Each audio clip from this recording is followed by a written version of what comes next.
Hello दोस्तों। कहते हैं ना, कोशिश करने वालों की हार नहीं होती और जो सपने देखते हैं उनके ही सपने पूरे होते हैं। ऐसे ही पागलपन से जुड़े हुए एक ऐसे व्यक्ति जिसने अपने नाम पे अपने जीवन में 1093 इन्वेंशन पेटेंट कराए। द वर्ल्ड रिकॉर्ड 1093 पेटेंट्स कराए उसने।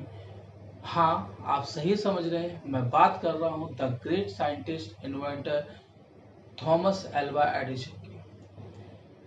आज अगर हम बात करते हैं थॉमस एल्वा एडिसन की तो सबसे पहले हमारे दिमाग में बात आती है वो बल्ब जो उसने बनाया।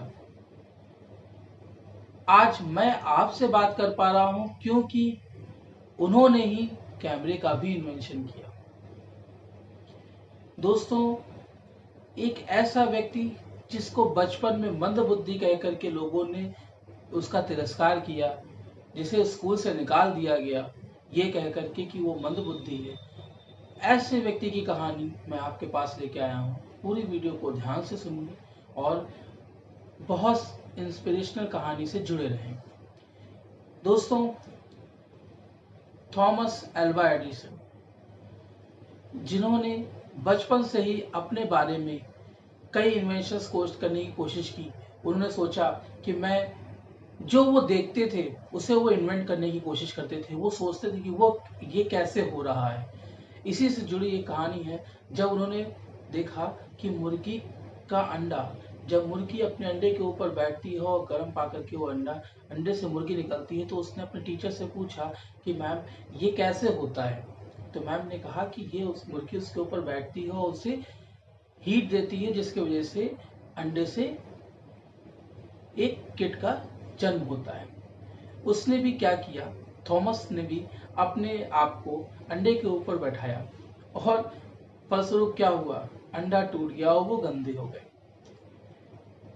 उनकी क्यूरियोसिटी के मामले में एक बात और भी बहुत ही चर्चित है, जिसमें उन्होंने अपने टीचर से पूछा कि ये चिड़िया उड़ती कैसे है, हम क्यों नहीं उड़ते। तो उन्होंने एनालाइज किया और सोचा कि अरे चिड़िया तो कीड़े खाती है, तो शायद कीड़े खाने की वजह से ही उड़ती है। तो उन्होंने कई सारे कीड़ों को इकट्ठा किया और एक सिरप बना करके अपने दोस्त को कन्विंस किया कि अगर तुमको उड़ना है तो तुमको ये सिरप पीना पड़ेगा, और उन्होंने वो सिरप पिया। उसके बाद ही फलस्वरूप क्या हुआ, उसके बाद ही फलस्वरूप उनका दोस्त एडमिट हो गया हॉस्पिटल में और वो उड़ नहीं पाया। ऐसे कई सारी इन्वेंशंस उनके दिमाग में, उनके क्वेरीज, उनके क्वेश्चंस होते थे, जिसके वजह से एक बार टीचर ने उनको स्कूल से निकाल दिया और उनकी मदर को एक लेटर लिखा। उनकी मदर ने वो लेटर पढ़ा और उनकी माँ के आंखों में आंसू आ गए। उन्होंने कहा, थॉमस ने कहा कि ऐसा क्या लिखा है माँ इसमें। तो उन्होंने बताया कि बेटा, हम आपका स्कूल जो है, आपकी टीचर जो है वो ये कह रही हैं कि आपका लड़का बहुत ही विद्वान है और हम उसको उसके अकॉर्डिंग नहीं पढ़ा पा रहे हैं, कृपया करके आप ही उसे पढ़ाएं, क्योंकि हम उनके सवालों का जवाब नहीं दे पाते, क्योंकि वो बहुत ही टैलेंटेड है। उनको लगा अच्छा। उनकी माँ ने फिर उनको पढ़ाना शुरू किया, उनको रसायन की बुक लाई। वहाँ पे उन्होंने सबसे पहला अपना जो उन्होंने लैब बनाई वो अपने घर पे बनाई और उन्होंने प्रयोग करना शुरू किया। लेकिन एक बार किसी वजह से उनकी माँ ने उनके लैब के सारे सामान को बाहर फेंक दिया और कहा कि अब ये लैब नहीं बनेगी यहाँ पे। उन्होंने पैसे की कमी की वजह से उन्होंने ट्रेन में जाकर के न्यूज़पेपर और कैंडी बेचना शुरू किया। अपनी 11 साल से 12 साल की उम्र में उन्होंने न्यूज़पेपर और कैंडी बेचना शुरू किया रेलवे।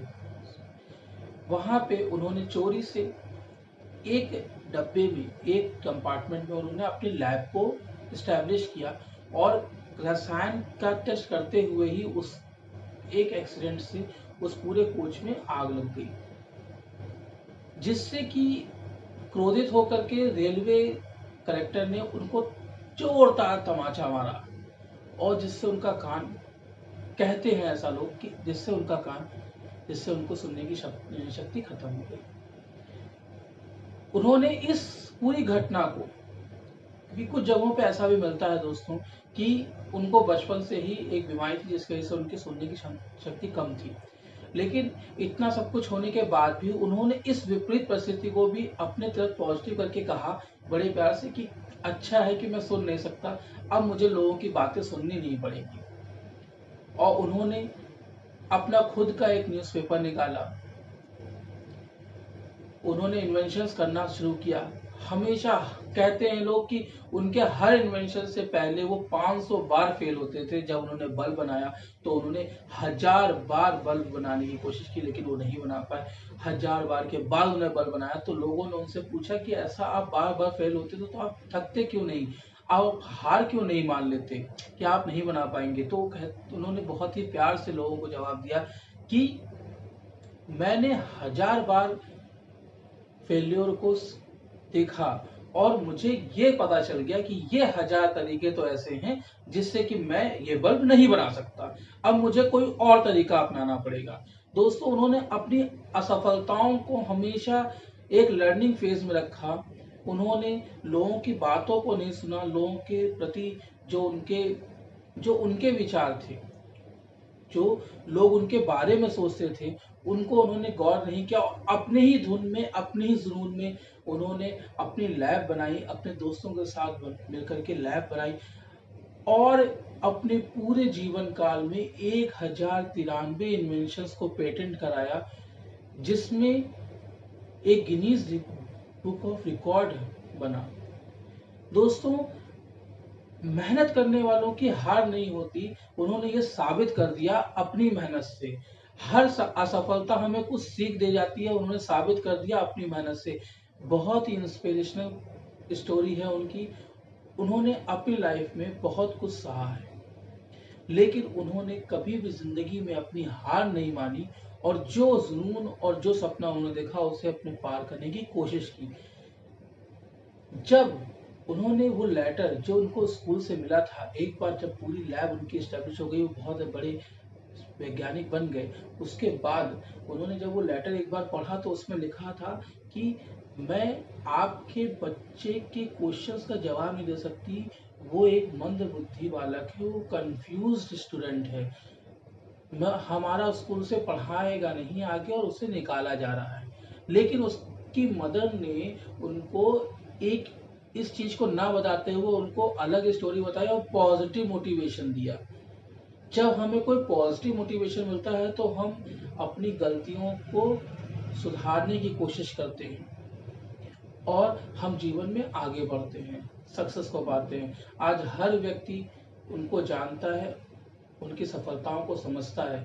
अगर आपको भी अपने जीवन में ऐसी ही सफलताओं को समझना है, ऐसी ही सफलताएं पानी है, तो हमेशा अपने मन की सुने, हार ना माने, असफलताओं से सीखें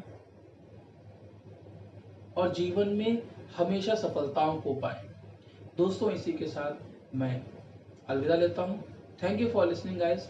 अगर अभी तक आपने मेरा चैनल सब्सक्राइब ना किया हो तो जरूर सब्सक्राइब करें, मेरी वीडियोस को देखें, लोगों तक शेयर करें, ताकि बहुत सी इंफॉर्मेशन और बहुत सी पॉजिटिव मोटिवेशंस लोगों तक पहुंच सके। धन्यवाद दोस्तों।